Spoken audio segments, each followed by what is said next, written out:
इसके बाद प्रभु ने अन्य 72 शिष्य नियुक्त किए और जिस जिस नगर और गांव में वे स्वयं जाने वाले थे वहां दो दो करके उन्हें अपने आगे भेजा। उन्होंने उनसे कहा, फसल तो बहुत है परंतु मजदूर थोड़े हैं। इसलिए फसल के स्वामी से विनती करो कि वह अपनी फसल काटने के लिए मजदूरों को भेजें। जाओ, मैं तुम्हें भेड़ियों के बीच भेड़ों की तरह भेजता हूँ। तुम न थैली, न झोली और न जूते ले जाओ और रास्ते में किसी को नमस्कार मत करो। जिस घर में प्रवेश करते हो सबसे पहले यह कहो, इस घर को शांति। यदि वहां कोई शांति के योग्य होगा तो उस पर तुम्हारी शांति ठहरेगी, नहीं तो वह तुम्हारे पास लौट आएगी। उसी घर में ठहरे रहो और उनके पास जो हो वही खाओ पियो, क्योंकि मजदूर को मजदूरी का अधिकार है। घर पर घर बदलते न रहो। जिस नगर में प्रवेश करते हो और लोग तुम्हारा स्वागत करते हैं तो जो कुछ तुम्हें परोसा जाए वही खा लो। वहां के रोगियों को चंगा करो और उनसे कहो, ईश्वर का राज्य तुम्हारे निकट आ गया है। परंतु यदि किसी नगर में प्रवेश करते हो और लोग तुम्हारा स्वागत नहीं करते तो वहां के बाजारों में जाकर कहो, अपने पैरों में लगी तुम्हारे नगर की धूल तक हम तुम्हारे सामने झाड़ देते हैं। तब भी यह जान लो कि ईश्वर का राज्य आ गया है।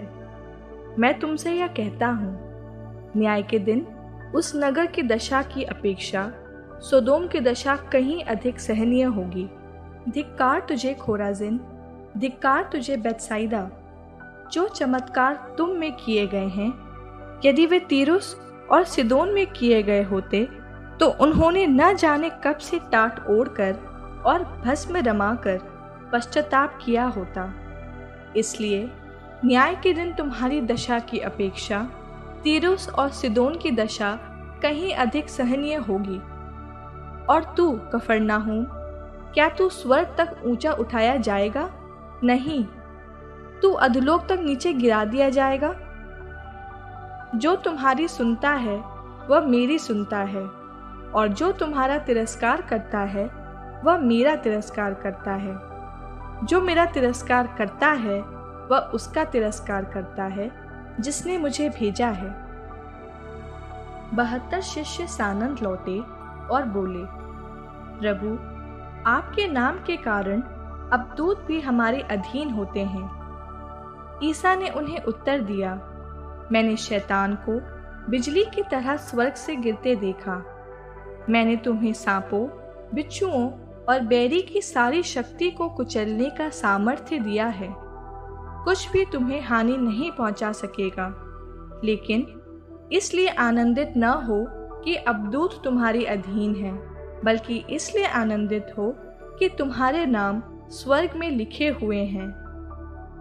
उसी घड़ी ईसा ने पवित्र आत्मा से परिपूर्ण होकर आनंद के आवेश में कहा, पिता, स्वर्ग और पृथ्वी के प्रभु, मैं तेरी स्तुति करता हूँ, क्योंकि तूने इन सब बातों को ज्ञानियों और समझदारों से छिपाकर निरे बच्चों पर प्रकट किया है।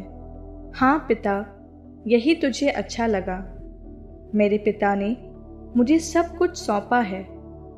पिता को छोड़कर यह कोई भी नहीं जानता कि पुत्र कौन है, और पुत्र को छोड़कर यह कोई भी नहीं जानता कि पिता कौन है।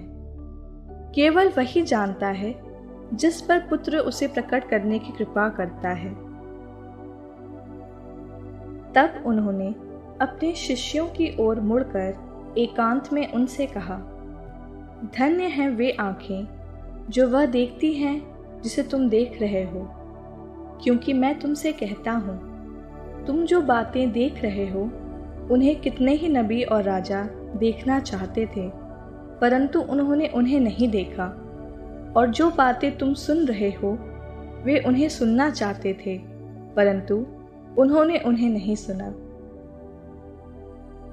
किसी दिन एक शास्त्री आया और ईसा की परीक्षा करने के लिए उसने यह पूछा, गुरुवर, अनंत जीवन का अधिकारी होने के लिए मुझे क्या करना चाहिए?